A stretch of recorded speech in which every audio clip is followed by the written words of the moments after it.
Good morning, it's day 44 out of this 100-day challenge to get fit for my family. And as I missed my gym session this morning with Rocky waking up 3 times last night, I'm not going to focus on talking about fitness or diet today. I'll talk about a different kind of fitness in being financially fit.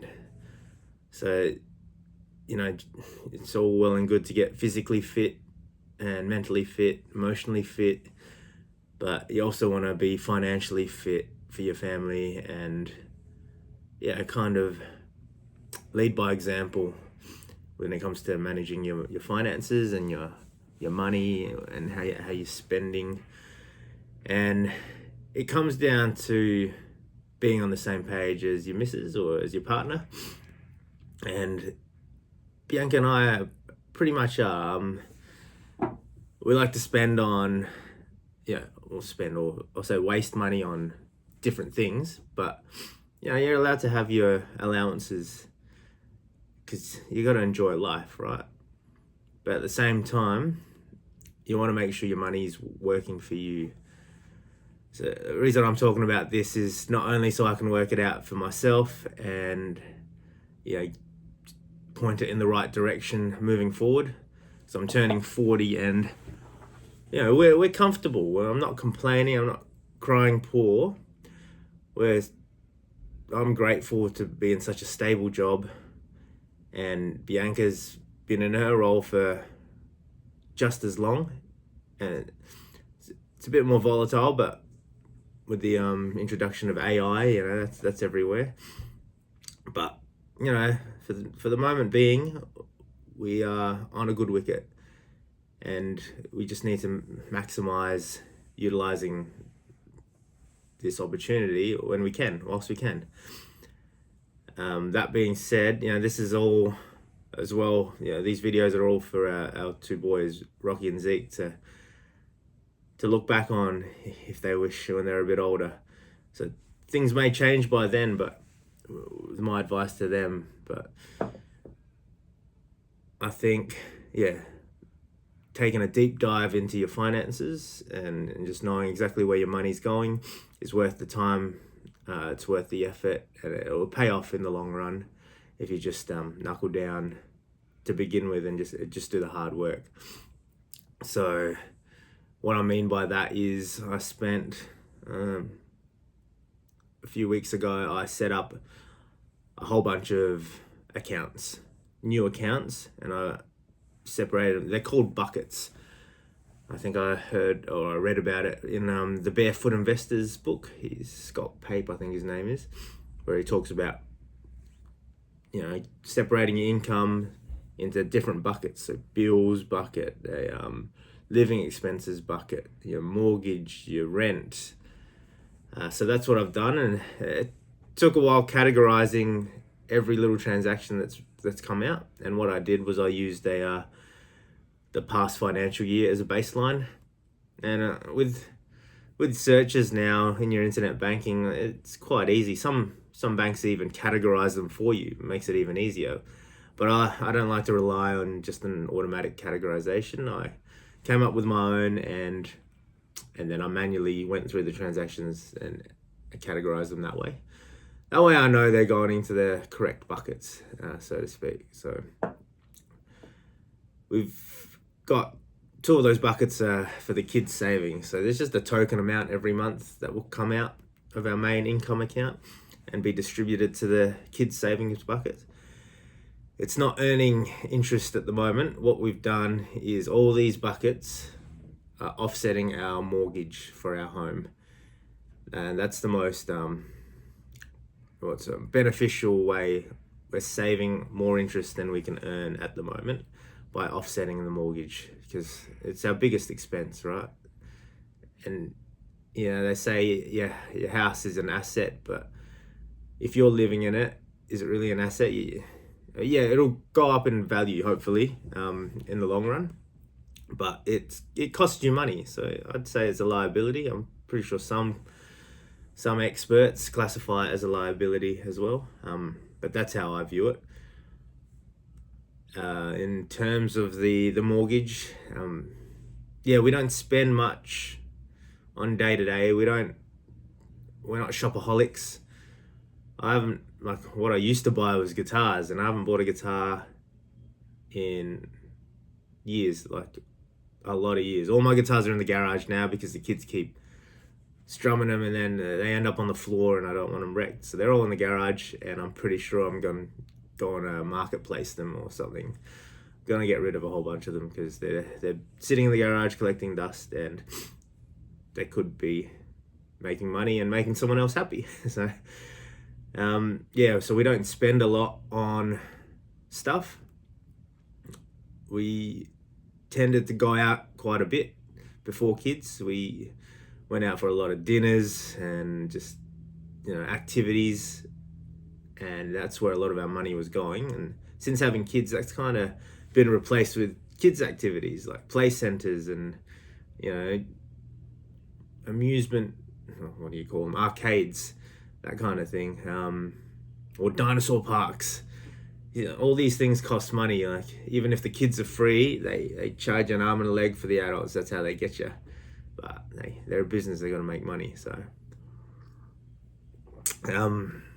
yeah, so really, because we don't spend a lot and our mortgage is the biggest expense, we can be using our money better.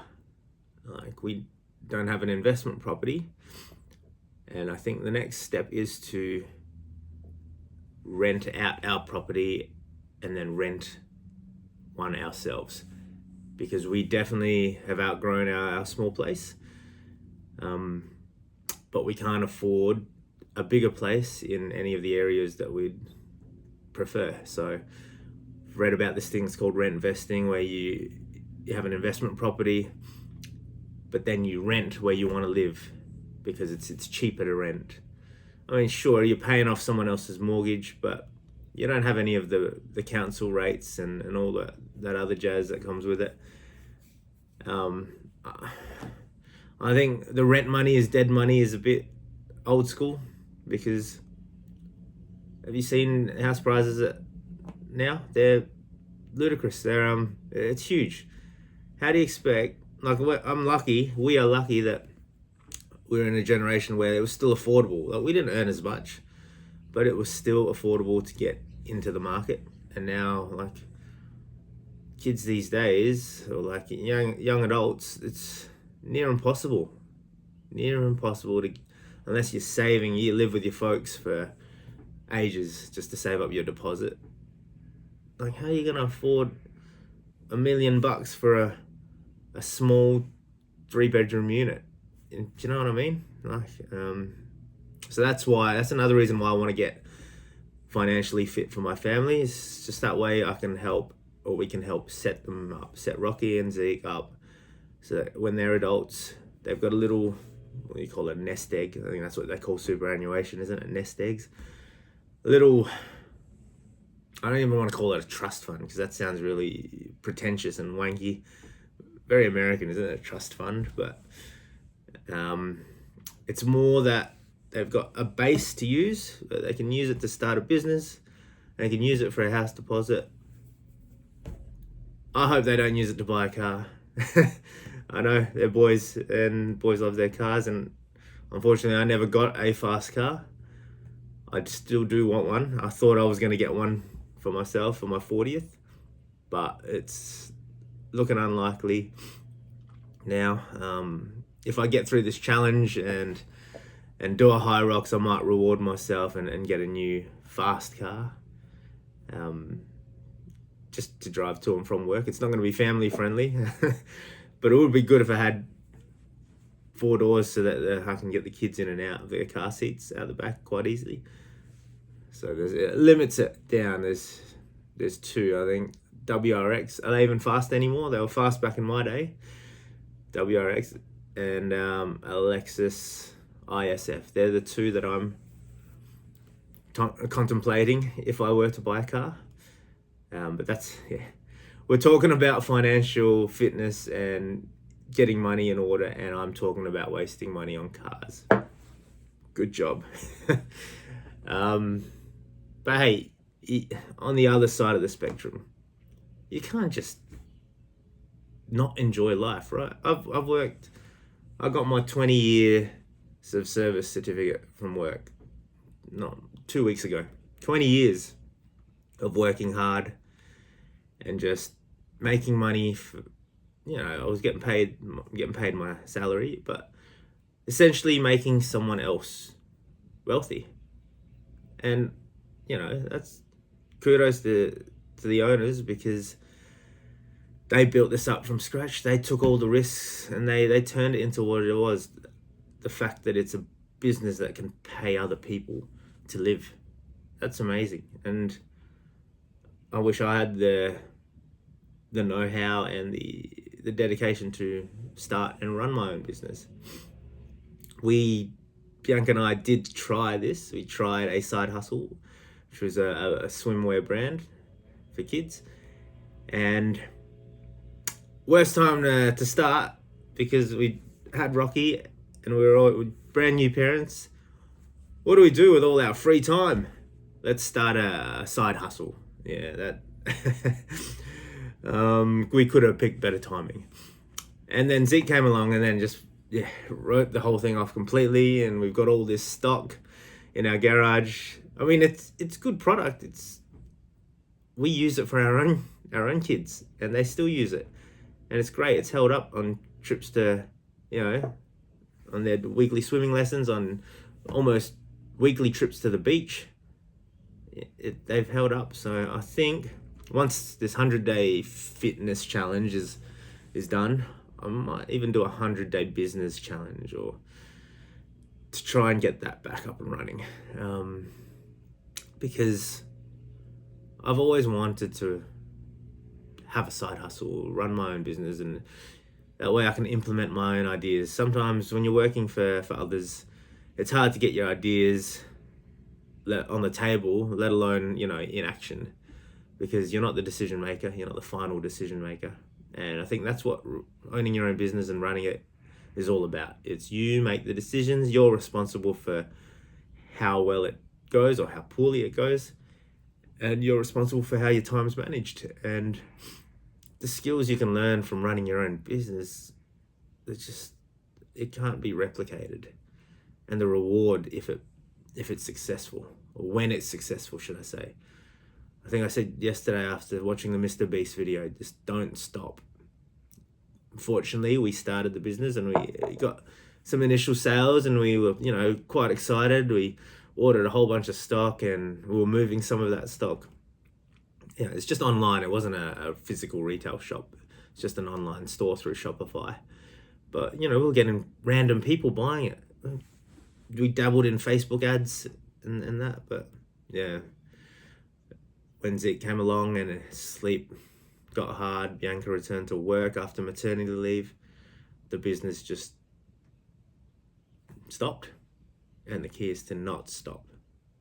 So, speaking of not stopping, I'm going to stop the video because I got to start work. But yeah, this is a different angle for today's video. Not so much health and exercise, more financial health and business talk, because that's another goal. And yeah, we'll see you tomorrow.